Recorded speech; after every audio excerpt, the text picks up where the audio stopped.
கண்டிப்பாக வந்து பார்த்தீங்க அப்படின்னா வந்து விஜயா, ரோகிணி இந்த கதாபாத்திரங்களை கிரியேட் பண்ணும்பொழுதே வந்து முடிவு பண்ணியிருப்பாங்க போல. இவங்க எல்லாத்தையும் மாஸாக காமிக்கணும், ஒரு சூப்பரான வில்லி மாதிரி காமிக்கணும் அப்படின்னா கம்ப்ளீட் பேக்காக ஒரு ஆளை தான் வந்து ஹீரோவாக போடணும் அப்படின்ட்டு முத்துவையும் மீனாவோட கதாபாத்திரத்தை டம்மிக்கும் டம்மி பாவா அப்படிங்கிற மாதிரி தான் வந்து கதையை கொண்டு போயிட்டுருக்காங்க.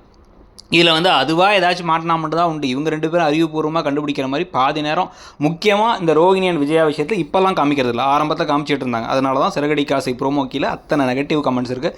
வர மற்ற சீரியலை விட இந்த சீரியல் அதிகமாக அடி வாங்குதுங்கிறதும் உண்மை. ஏன்னா அவ்வளோ தூரம் மக்கள் எதிர்பார்ப்பை ஏற்றி விட்டுட்டு இப்போ வந்து பார்த்திங்க அப்படின்னா வந்து எப்படியும் மீனா மேலே திருட்டு பழி வந்து விழப்போகுது. அதனால வந்து இன்னும் பிரச்சனைகள் வரப்போகுது. ரோகிணி திருடி கடைசியில் இவங்க வந்து மாட்ட போகிறாங்கிறதுக்கு நடுவில் இன்னொரு குட்டி கலாட்டா வேறு பண்ணுறாங்க. அந்த ஒரு ஓனர் கால் பண்ணி அவரே வந்து என்ன சொல்கிறார் அப்படின்னா, நீங்களே ஆட் ஷூட்டில் நடிக்கணும் அப்படின்ட்டு உங்கள் ஃபேமிலியில் ஒவ்வொரு பேருக்கும் 25,000 அப்பா அம்மாவில் ஆரம்பிச்சு எல்லாத்துக்கும் கொடுக்குறேன்னு சொல்ல, ஆளுக்கு 25,000 ஒரு பேருக்கு 50,000 கூட சொல்ல, அதை மறைச்சு வந்து ஃப்ரீயாக நடிச்சுட்டாங்கன்னு மனோஜ் எல்லாத்தையும் கேட்டு கூட்டு போகிறது.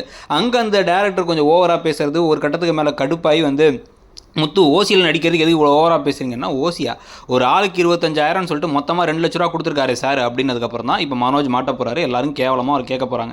இந்த மாதிரி ஒரு தடவை 2 தடவை இல்லை, பல தடவை மனோஜும் ரோகிணியும் பல திருட்டு வேலைகள் செஞ்சுருக்காங்க, மாட்டியிருக்காங்க. விஜயாவும் சரி. ஆனால் அப்போல்லாம் மட்டும் அடி விழாது. ஆனால் மீனாவும் முத்து ஏதாவது சின்னதாக ஒரு விஷயம் தெரிஞ்சால் கூட, ஒரு தீப்பெட்டியை தொலைச்சா கூட அதுக்கு அவ்வளோ பெரிய பிரச்சனையாகி எல்லா விஷயத்துலையும் வந்து அவங்களுக்கு கெட்ட பேர் ஆகிறது, அவங்களை அசிங்கப்படுத்துறது, குடும்பத்தையே அவமானப்படுத்துறதுன்னு கொண்டு போவாங்க. எத்தனை நாள் இந்த மாதிரி நெகட்டிவாகவே இந்த சீரியலை கொண்டு போகலான்னு இருக்காங்கிற கேள்வி ஒரு பக்கம். இதுக்கப்புறமாச்சும் கதை கொஞ்சம் மாறி ரோகிணி தான் திருநாங்கன்னு தெரிய வந்து ரோகிணியை பற்றி உண்மைகள் கொஞ்சம் கொஞ்சமாக வெளில வருமா, இல்லை அதுக்குள்ளே நம்மளே டயர்டாகி பார்க்குறதே விட்டு பாதிக்கு பாதி டிஆர்பி ஆகிடுமாங்கிறத பொறுத்து இருந்தால் பார்க்கணும். உங்களை பொறுத்த வரைக்கும் இந்த சீரியல் இப்போ எப்படி போகுதுன்னு நினைக்கிறீங்கிறத சொல்லுங்கள். தேங்க்யூ.